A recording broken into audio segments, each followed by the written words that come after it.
وہ ہے سقوط ڈھاکہ پہ، لیکن اس سے پہلے نریندر مودی نے پاکستان کے خلاف کیا حرزہ سرائی کی اور اقبال جرم کیسے کیا، وہ ذرا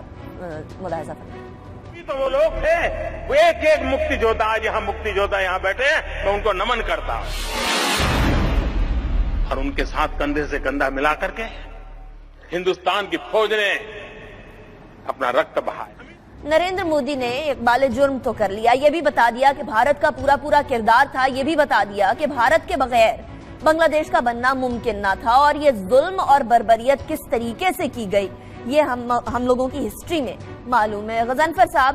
بھارت ایک اسٹیٹ پراکسی وار کر رہا تھا اور وہ سن 70 سے 71 سے پروو ہو چکا ہے کہ وہ کر رہا تھا، اقبال جرم آ گیا۔ اب اس کے بعد کیا رکاوٹیں ہیں کہ ہم جا کر عالمی سطح پر بتائیں کہ یہ دیکھیے دوسرے ممالک کی سوورینٹی میں مداخلت کرنا، جنیوا کنونشن، ویانا کنونشن کدھر گئی ساری؟ بات یہ کہ اس کی بہت بڑا ایک میں کہوں گا کہ ایک ایسا تھیسس ہے جس پہ کبھی ہم نے غور ہی نہیں کیا اور ہم غور کرنا بھی نہیں چاہتے ہیں، نہ ایسٹ پاکستان ڈبیکل کی رپورٹ چھپی۔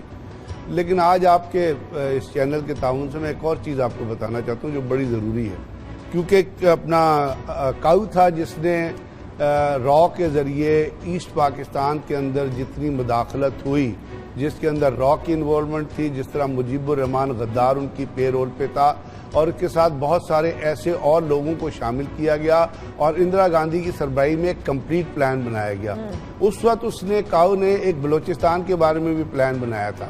اور ابھی را کی جو ہے وہ لیڈرشپ، اس کا ڈائریکٹر چینج ہو رہا ہے اور ایک کے دشمان ہیں جو 1981 بیچ کا پولیس آفسر ہے، اور اس کی اگر آپ ہسٹری پڑھیں تو را کے اندر اس کو بلوچستان پہ اسپیشلسٹ تصور کیا جاتا ہے اور اس کو یہ کریڈٹ دیا جاتا ہے کہ اس نے اپنے نیٹ ورک کے ذریعے 6 سال تک گوادر پورٹ کی جو ڈیولپمنٹ ہے اس کو مختلف لوگوں کو پیسے دے کے اور اپنے نیٹ ورک کے دے کے جس کے اوپر اٹیک ہو رہے ہیں اور باقی چیزیں ہو رہی ہیں اور بلوچستان اس کو روکے رکھا، 6 بلین ڈالر کی رقم ہے وہ اس کو روکے رکھا، اس کا یہ، اور اس کو اسلامک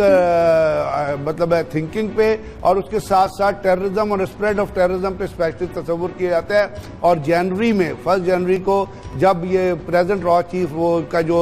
ٹینیور ختم ہو رہا ہے تو اس کو وہ نریندر مودی نے اور اجیت کمار ڈیول نے وہ دے دیا، ریکمنڈیشن دے دی ہے کہ ہیل بی نیکسٹ را چیف۔ تو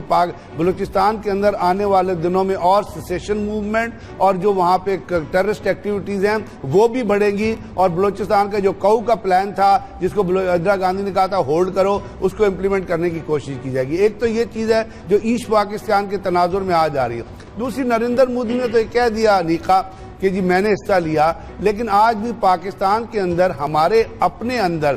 بہت سارے ایسے سوڈو نیشنلسٹ بیٹھے ہوئے ہیں، ایسے پولیٹیکل لیڈر بیٹھے ہوئے ہیں، ایسی اپنا انڈیویجول بیٹھے ہوئے ہیں جو ابھی بھی دشمن کی لیپ میں کھیل رہے ہیں۔ مجیب الرحمان کو کلٹیویٹ کیا تھا، اس کا بیک گراؤنڈ پڑھیں تو اس کے بیک گراؤنڈ میں آپ کو بڑی ڈسپیوٹس نظر آئیں گے کہ whether he was the legal heir or not. اس کو کلٹیویٹ کیا را نے، وہ غدار تھا، پاکستان میں رہتے ہوئے غداری کر رہا تھا، اس کے اوپر انہوں نے وہاں پہ ایک کانسیپٹ ریز کیا جو تھا محرومی کا۔ حالانکہ ایسٹ پاکستان کی